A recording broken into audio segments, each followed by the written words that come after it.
asking what's going on with the Jeep. I haven't done all that much. I got the bed about half built, but people are curious, so I thought I'd make a video just what I'm doing right now. The video is going to be a little tight in here. Weather outside has just been awful the last couple of weeks. You can actually see it in my sheet metal on the floor and the all brand new stuff. It's all rusting just from the humidity being awful. So eventually this will all have to go outside and get sandblasted. Oh well. Bed's pretty much, the frame of the bed's done. It's all welded together. Tank's been in for a while. People have seen that. What else have I done? Let's see. Everything's cut. Floor's cut. Side panels cut. Back panels are cut. Oh, fenders I bent up the other day. Notched those out. This one's sitting over here. You can kind of see where it's going to go. It's just sitting on a milk crate for now, but I think I actually like the height that I have. I didn't really want the fenders this wide, but you can see it's, you know, probably not going to keep the police super happy, but I actually like how it looks, and I didn't want them any wider than they are right now. Also, bumpers. Front bumpers on the truck. Front bumper needs some work. Was trying to make it to a car show. I was out here till 2 in the morning, 3 in the morning, and trying to get the front bumper done, just so the front of the truck looked a little better. I had finally got the nose all painted and lights in and all that stuff, and I wanted a bumper on it. But it's got some SEMA tacks at 2 in the morning just to make it to the car show. So that's got to be pulled apart, welded, and a few other things got to be done to it. But here's a big rear bumper. It's just basically a channel, kind of mimic the original tug bumper. A little thinner gauge. This is a piece from the cutoff. I'll show you kind of how it's going to sit.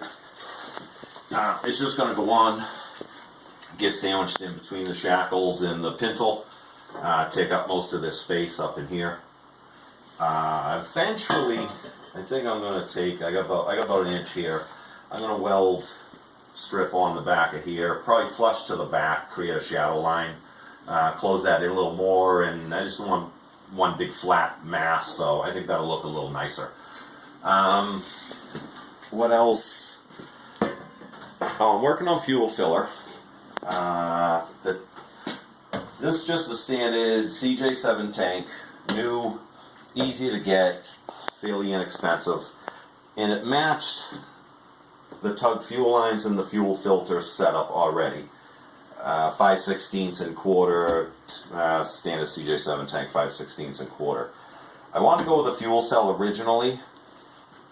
To get down to quarter on a fuel cell with the A&N fittings and all that, I would have adapter, and I just hate that look. So this was a good fit, and another reason it was a good fit, side fill and vent. When you go with a fuel cell remotely anyway, they have quite a bit of depth to the remote fuel fill, and I wanted to keep everything as compact as possible.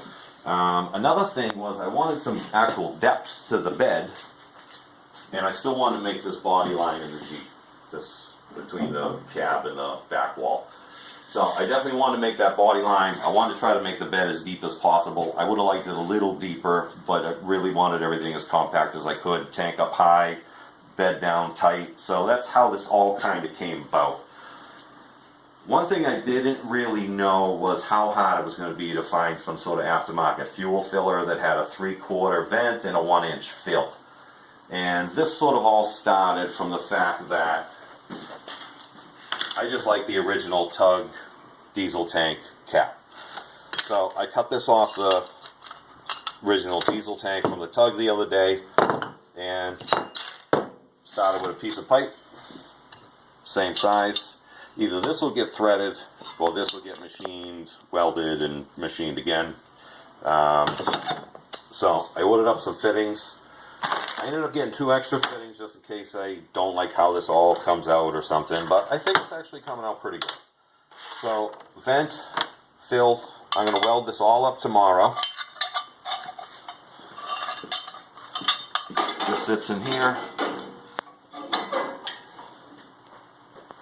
Hoses will go down underneath the bed. I'm not even sure exactly where this is going to go yet. This could come back a little bit here. Part of that is I don't know exactly where tail lights and backup lights are going to go. I was thinking in the bumper at one time, then I was thinking maybe here. Recently I saw, actually at the car show, guy had an old hot rod with some fenders on it, you know, sticking out this, similar to this, but he had license plate bracket and taillights on the fenders, and I thought that actually kind of looked neat. But knowing my kids, they'll be climbing all over this, and that's probably not a great spot for this. This is just a jungle gym to them. So, anyway, there, on top, done. Here's the cap from the tug. This will sit in just like that. I think that'll actually look pretty good. It's sort of, I think the Kaiser, the 715, sort of had something like this, large fill tank hanging off the side of the bed. I think it went down underneath, but it sort of has that look, I think, if I'm correct there. Let me know if I'm wrong. Another thing was the angle of this. I wanted to have enough room to get the fill in here, have enough room between the bed and this to get your hand in here comfortably. So a lot of this came into play. It took a little, you know, messing around with, but I think it'll turn out okay. I didn't want it sticking way off the truck like that. So I think that'll work. Get that welded up tomorrow. Get the back to the bed. Get my bumpers on. Then I got to get everything outside. Get it sandblasted. Get a coat of paint on everything. I think that's pretty much it for now. What else is there? No, I think that's it. If you guys like the video, if you have any questions about the Jeep or the videos or Jeeps in general, send me a comment. I'll try to get back to you if I can. Usually I'm out here working, but I do try to check that stuff periodically. If you like the video, let me know. If you like the Jeep, let me know. Hope you enjoyed it. Appreciate your time.